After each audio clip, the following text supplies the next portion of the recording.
and welcome to Innovate Armenia. This is a new program designed to showcase Armenian innovation, not only for Armenians, but for the world as well. Our guests will include young scientists, founders, and leaders from financial and banking sector. Today, our guest is the CEO and founder of FinTech Armenia, Mr. Stefan Lucas. Hello, Mr. Lucas, and thank you so much for joining us today. Thank you so much, Liana. Pleasure is mine. Mr. Lucas, what inspired you to launch FinTech Armenia, and how do you see FinTech shaping Armenia's future? Great question, Liana Jan. So, a couple of things. Timing, market readiness, opportunity, and demand, I would say, are four factors that inspired me to start a soft launch and then accelerate the launch and development of FinTech Armenia. Overall, I think that this is a big transformation opportunity for Armenia and for international. Yeah. Just inside FinTech Armenia, as an NGO and an industry organization, we have several cluster segments of focus: transformation of banking, transformation of insurance, transformation of payments, transformation of capital markets, and a startup cluster. Now, given demand, we've added 2 to 3 more clusters, one for credit segment, one for telco transformation, and one for software. Internationalization, I think, is something huge that this country needs and wants, and that the world also needs and wants, with countries like Armenia, positioned as a regional hub. Yeah. Okay, and can you tell us a little about the main mission of FinTech Armenia and the goals that your organization is currently focusing on? Sure. So FinTech Armenia has, well, in the charter we have 3 to 4 actually main high-level goals, but if I summarize into 2 very high-level goals, number 1, it's a brand and a wrapper around the industry in Armenia. So it's a local NGO that has 2 segments to it, 2 angles to it. It has a foundation and an industry association. Now, foundation, it's about money and partners, and association, it's about firms joining as members and working together in Armenia and outside to inside. So in Armenia, we call it the Kamurch process, the bridging. Yeah. So that's just technicality. But it's about the bridging and the cross-connecting from this country to outside and from outside to this country. And the secondary goal is what I just covered, is internationalization. And we do that through 7 partner categories. And they are as follows. We have as partners some of the biggest industry conferences around the world. That's the first. Some of the most relevant, biggest, and most innovative industry associations. That's the second. The third partner pillar we have built for our members and for the ecosystem is around media news distribution. The fourth is institutional investors. This is more for startups, but could be useful for other categories too. The fifth is about education and R&D, and the sixth is about technology. So bringing technology partners to this country and from this country to outside. Now, having met all the CEOs of the banks and insurance companies and our main stakeholders, we're adding a 7th category, which is around talent experts and HR type services. So that summarizes it in a nutshell. Strengthening, consolidating, accelerating industry change, and bridging and cross-connecting. Yeah, okay, thank you. How do you see the collaboration between FinTech companies and traditional banks in Armenia? I would say the process is starting. For some firms it has started, for other firms it is starting. And for other firms, they are interested to start that process because they understand that it is useful for many reasons to remain competitive, innovative, for their product roadmap to improve and to strengthen their firm. So, I would say some of our member firms or future member firms have this collaboration in place where they are working with 1 or 2 very interesting FinTech companies. These could be tools, solutions, softwares, microservices, apps, all sorts. What we've also seen is some member firms in this country and internationally have not only built digital transformation software capability inside their firm, but also an outsourced agency that they're working with close to their firm, and 1 or 2 startups that they're building or investing in. So that's very new, I would say, and very important and useful. Yeah. So it's there and it's improving the collaboration. Okay. And we will help bridge and strengthen that collaboration. Okay. How would you describe the current state of Armenian financial and banking sector, and what opportunities do you see for innovation here? I would say the state of the banking and financial sector in this country is strong. It's developed. I actually think we do have a banking hub. We have a smaller but strong insurance hub. We have great technology and capability on the payment side. We have really, really smart brains and developers on the software side. So I think, so your question was the state of the sector and the opportunities. So the opportunities for innovation, I think, are several. AI is massive. And we're going to bring AI to this country for financial services in a major way from outside, but also from inside. There's pockets of talent that is underconnected and underdeveloped that we will help connect. I think payments is another potential opportunity that is changing very quickly. Just a few weeks ago, we saw Arca, the national payment B2B payment operator, sign with India and China, and together we're embarking on the westernization journey to be announced soon. So that is something that's coming with countries like EU, I think, and UK and US, from my understanding. The other opportunity, I think, is in the startup side of things. I think startups we are finding quite a few interesting startups, and they are very interested and keen to connect with big players, with potential customers, potential companies, investors, all sorts. And then the last two, I would say, are crypto and open banking and open finance, and to become a regional hub, a stronger regional hub. So that summarizes it in a nutshell. AI is transforming finance globally.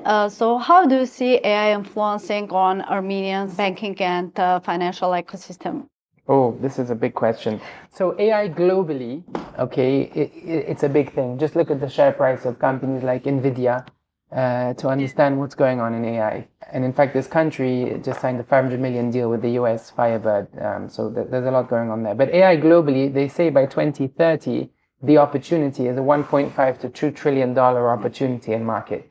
FinTech on its own, which is a little bit more niche, I would say, than AI. AI has gone very mass market. FinTech is more institutional, right? So we come at this from institutional core industry level.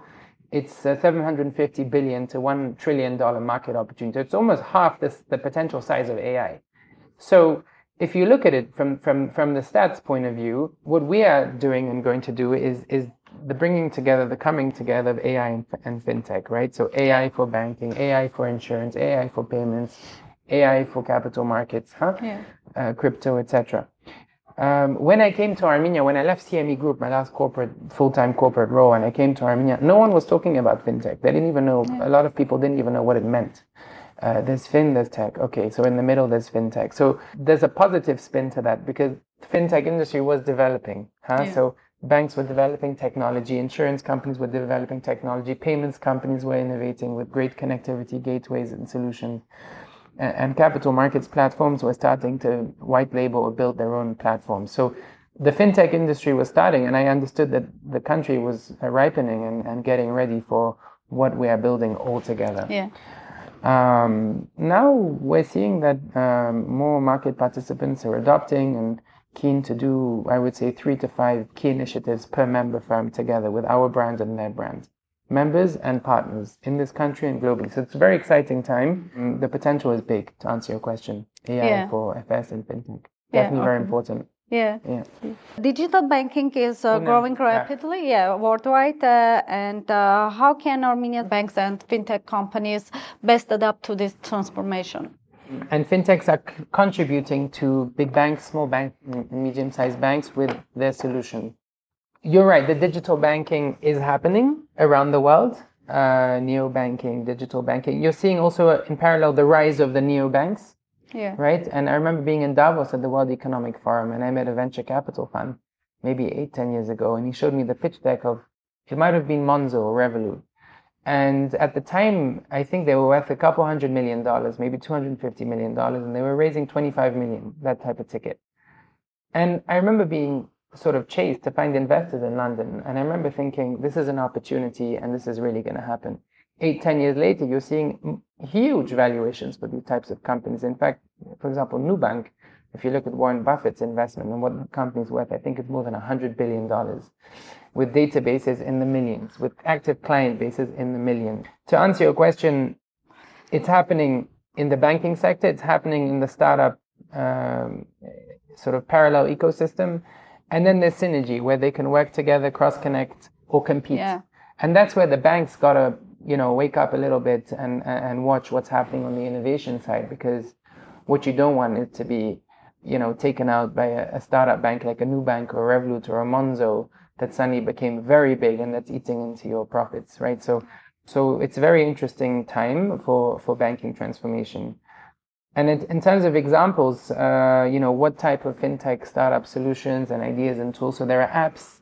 We're seeing microservices, tools, gateways, B2C apps. I mean, in my experience, we bought a B2C solution that we plugged into our B2B tech stack, and we became a B2B2C, full suite product. So there's all sorts of things, all sorts of pockets of innovation that are helping change existing industries and sectors through fintech.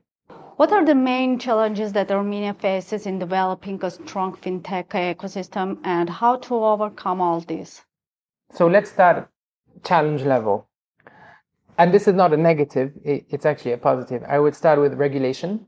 Okay, so regulation is one challenge. I would say if you look at this country, the drum, the currency, the economy is growing, the currency is stable. If you speak to the governor of our central bank, Mr. Martin Galstian, if you speak to their team, you understand that the number one focus, my understanding at least, of the central bank is economic and macro stability. And they've managed to do that. And you see a country that's growing quite fast in a very stable way. Now, we have a working group as FinTech Armenia Association called Central Bank of Armenia Sandbox Working Group. So we meet with the central bank every 3 months. We introduce startups every month. And what we're seeing is a regulator that is part of the central bank that is opening up their mindset and their thoughts and their openness to consider this innovation, to understand these startups across all sectors. And this is a seed. So we are planting a seed. Yeah. We're watering the seed for the last 2 years, I would say. And then the plant will start growing. That's our hope. Now, we never speak on behalf of other parties, members depends if they give us the approval as an association, but we never speak on behalf of, let's say, a regulator or central bank. But my hope is that, my understanding is things will hopefully open up, and that will attract more companies to establish their offices and operations in this country. Innovative companies. The second, I would say, is the banks and the corporates' historic, I would say, operational habit, which hasn't been, from my understanding, to invest in a lot of startups. However, in the West, in New York, in London, in Singapore, you do see that big firms, small, medium, and big firms do invest a small to growing percentage of their EBITDA, of their annual profits, into innovation and funds that invest in startups and into, buying a piece of a startup or a whole startup. So indeed, I would say that is more of a cultural and a habit and a cultural and a sort of mentality that is slowly, I believe, changing, because our conversations with CEOs of banks and big institutions in this country, they last between 1.5 and 2.5 hours each meeting. And we're seeing a lot of solutions, a lot of ideas, a lot of openness to start discussing, doing a lot of great things together in that field. So number one, regulation. Two, sort of, habits, right, and culture that's sort of hopefully slowly changing. And number three, I would say internationalization. So for each of these three challenges, we have a solution, right? So we covered the first two. And internationalization, historically, this country was, I would say, quite closed and protected for historic reasons. When it broke out of the Soviet Union in the early 90s until today, I think a lot of progress has happened. Now, having lived here full-time for over a year, I went to every event, every conference. I spoke to so many different companies, small, medium, and large. And I understood there's appetite and interest to internationalize, to sell their products around the world. So what we created is a platform to enable. FinTech Armenia is an all-in-one tool. It's an all-in-one platform to connect, strengthen, and internationalize, effectively becoming a business platform, which is very exciting. Yeah. So those are the three challenges. I would say there are definitely other ones, but these are the three main ones: regulation, cultural and historic reasons, and internationalization. Yeah, okay. What are the global fintech trends that you think that Armenia should pay attention to over the next few years?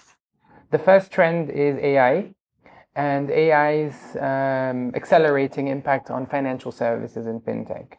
The second, I would say, is DLT, blockchain, and crypto, and the changes taking place on the back end. Okay, and the back end means at the back and also in the non-reg world. Yeah. Okay, so there's TradFi, traditional finance. I come from that background in London with global corporations, global companies, regulated industries. Then there's FinTech Armenia in the FinTech industry. Then there's the sort of crypto world. The less reg, I wouldn't say non-reg, but less non-reg area.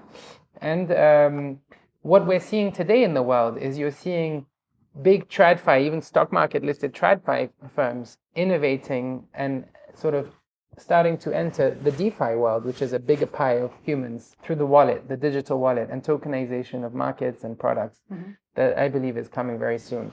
And then the opposite is true, also true. You're seeing the big sort of DeFi operators through their wallet going into payments and derivative markets and products and countries where there is more regulation. So it's a very interesting time. Second point. Third point is the rise of the super app and the sort of interconnected applications and sort of financial services ecosystem, which actually ties in nicely to point 4 and 5. Point 4 is the rise of the wallet that we covered briefly. Through the wallet, you can do a lot of things. And I actually believe the bank of the future could, in some ways, just be a wallet. A bank could become a wallet in many different ways, right? Not all parts of the bank, not investment banking, M&A, but if you think about payments, capital markets, investment, online banking, loans, insurance, you could do all that through a wallet. So that's coming. And then the last point I think is very important in terms of trend is the rise of open banking and the open finance ecosystem, the interconnected financial industry and ecosystem. So these are, I would say, 5 trends: AI, blockchain, super apps, wallets, and open finance. Yeah. Okay. Very high level, big themes that are changing and going to change the industry. Yeah. Okay. I know that you are taking part in an important event in London very soon. So can you tell us a little about the event? It's actually the first time. It's very humbling. So it's with Finance Magnets Group. Finance Magnets is one of our global partners. I believe they have 8 to 10 major conferences around the world. I've been a customer of theirs at IG Group, CMC Markets, CME Group, and other outfits that I've worked at during my career. This is the first time that I'm not their customer, I'm their partner. They are our partner too globally.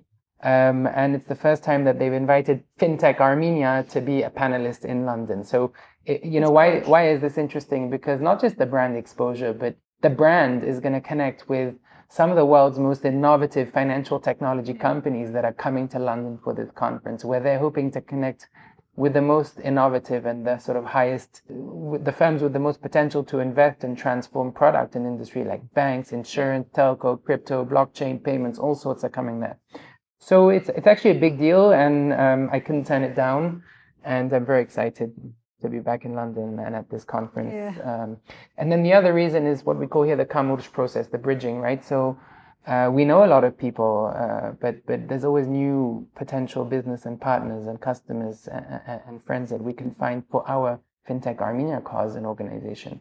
So for this bridging process, to invite to our conferences, to invite the speakers, to do business together, to introduce to our banks, our insurance companies, our payments companies, right? So that's also a very important part of the process. We're also seeing some of these companies actually writing to us and writing to me directly, saying, hello, let's do business.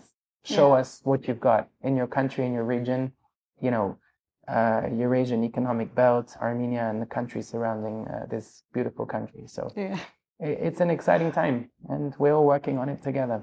Yeah. And at the end, is there anything that you would like to add? It's a great time to be doing what we're doing. I would say let's continue building all together. Let's be collaborative. Let's be friends, partners, and customers of each other as an industry. Let's keep interconnecting more and better. And, I would say watch this space. We're hearing and seeing a lot of great things from companies that weren't vocal about these plans and ideas in the past that are now coming into fruition. So I would say let's make it happen. Yeah. Thank you so much for coming. Thank you so much for having me. The honor is mine. Thank you.